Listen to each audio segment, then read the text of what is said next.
Жетиген мектеп лицейи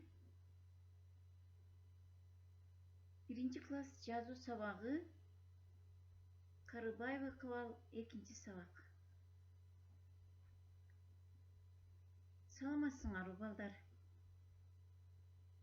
Эс алуу күнүңөр көңүлдүү өтүүдүбү? Бүгүнкү биздин өтө турган темабыз сүйлөм. Сабагыбыздын максаты сүйлөм жөнүндөгү маалыматтар бышыкталат, эрежесин үйрөнөсүңөр. Экинчи, таза, сулуу, туура жазууга калыптанасыңар. Демек, 1-кадам 5-көнүгү сүйлөмдөрдү бөлүп, тыным белгилерин коюп көчүрүп жазасыңар. Ар бир сүйлөмдү кандай тамга менен баштап жазасың? Текстке жакшылап көңүл бөлөйлү балдар. Бир сыйра окуп берем азыр. Бүгүн Айжан кызыктуу китеп окуду. Сен дүкөнгө барасыңбы? Кайрат менен сайкал шахмат ойношту. Бак жыттуу экен. Мында эч кандай тыныш белгилери коюлган эмес. Биз азыр эмнеге көңүл бурушубуз керек балдар? Ушул ар бир сүйлөмдү кандай тамга менен баштап жазабыз? Бүгүн Айжан кызыктуу китеп окуду. Сен дүкөнгө барасыңбы? Кайрат менен сайкал шахмат ойношту. Бак жыттуу экен. Карап көрүп байкап, тыныш белгилерин коюп, көчүрүп жазгыла.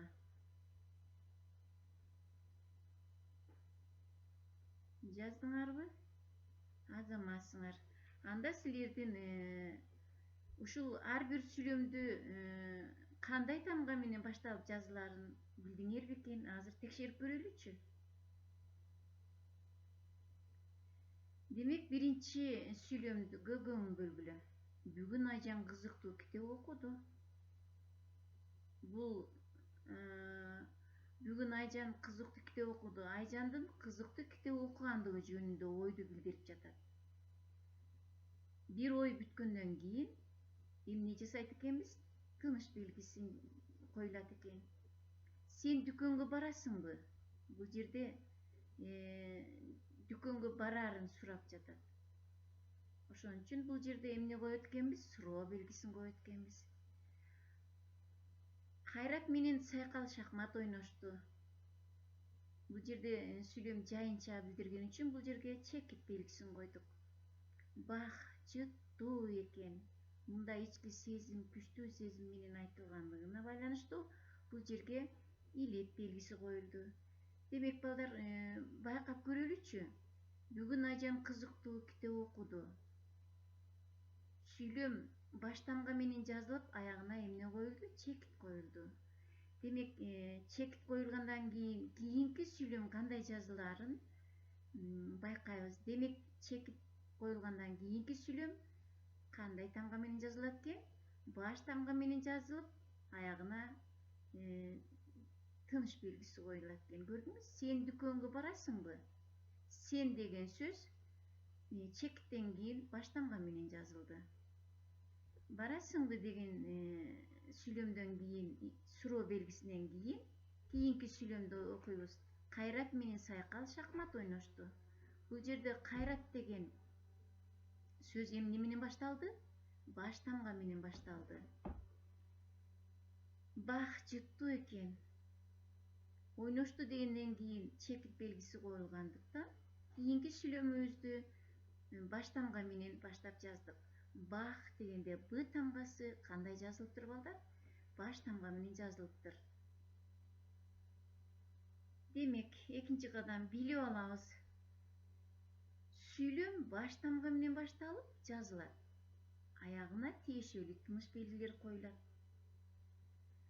Адамдардын, жер суунун, шаарлардын, айылдардын жана айбанаттардын аттары дайыма баш тамга менен башталып жазылат.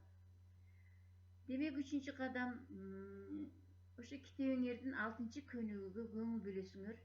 Тиешелүү сөздөрдү коюп, сүйлөм түзүп жазасыңар. Сүйлөмдү мен окуп берем азыр. Улук чертет. көп чекиттин ордуна сөз коюп, өзүңөр сөз ойлоп таап коюп жазасыңар. Мээрим биринчи окуйт. Урматка апасы сатып келди. Бул жерде сүйлөмдү байкап көрсөңөр балдар, улук чертет. Чертет дегенден тыныш белгиси чекит турат. Чекиттен кийинки сүйлөм кандай тамга менен башталып жазылды? Баш тамга менен башталып жазылды. Демек сүйлөм баш тамга менен башталып, аягына тыныш белгилери коюлат экен. Кийинки сүйлөмгө көңүл бөлсөк, урматка апасы сатып келди. Окут дегенден кийин тыныш белгиси коюлгандыктан кийинки сүйлөм баш тамга менен башталып жазылат экен. Коюп жаздыңарбы? Азаматсыңар. 4-чү кадам. Сүйлөмдөрдү окуу.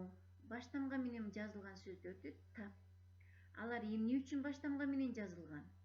Ойлонобуз. Кыргызстандын борбор шаары Бишкек. Кубат жайында Суу-Самыр жайлоосуна барды. Ак Буура суусу Ош шаарын аралап өтөт. Короону Кумайык кайтарат. Демек бул сүйлөмдөрдө байкадыңарбы? Кайсы сөздөр баш тамга менен жазылат экен? Кыргызстандын борбор шаары Бишкек деген баш тамга менен жазылып турат. Бул эмненин аты? Шаардын аты болгондуктан баш тамга менен жаздык.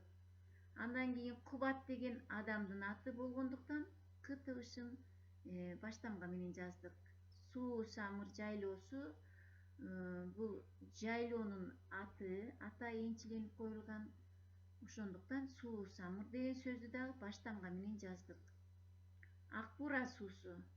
Бул суунун аты Ак Буура. Демек Ак Буура деген сөз дагы кандай жазылат экен? Баш тамга менен башталып жазылат экен. Ош шаары. Мында Ош деген шаардын аты болгондуктан Ош деген баш тамга менен башталып жазылды. Короону Кумайык кайтарат. Кумайык деген иттин аты, итке атайы коюлган ат болгондуктан Кумайыкты баш тамга менен баштап жазат экенбиз. 5-чи кадам. Бишкек. Кумайык. Суу-Самыр. Ак Буура. Сулайман тоосу. Бишкек, Кумайык, Суу-Самыр, Ак Буура, Сулайман тоосу деген сөздөр баш тамга менен башталып жазылат экен. Себеби Бишкек деген шаардын аты болгондуктан, Кумайык деген иттин аты болгондуктан, Ак Буура, көрдүңөрбү? Ак Буура суусу суунун атына коюлган. Ак Буура деген сөз дагы баш тамга менен башталып жазылат экен.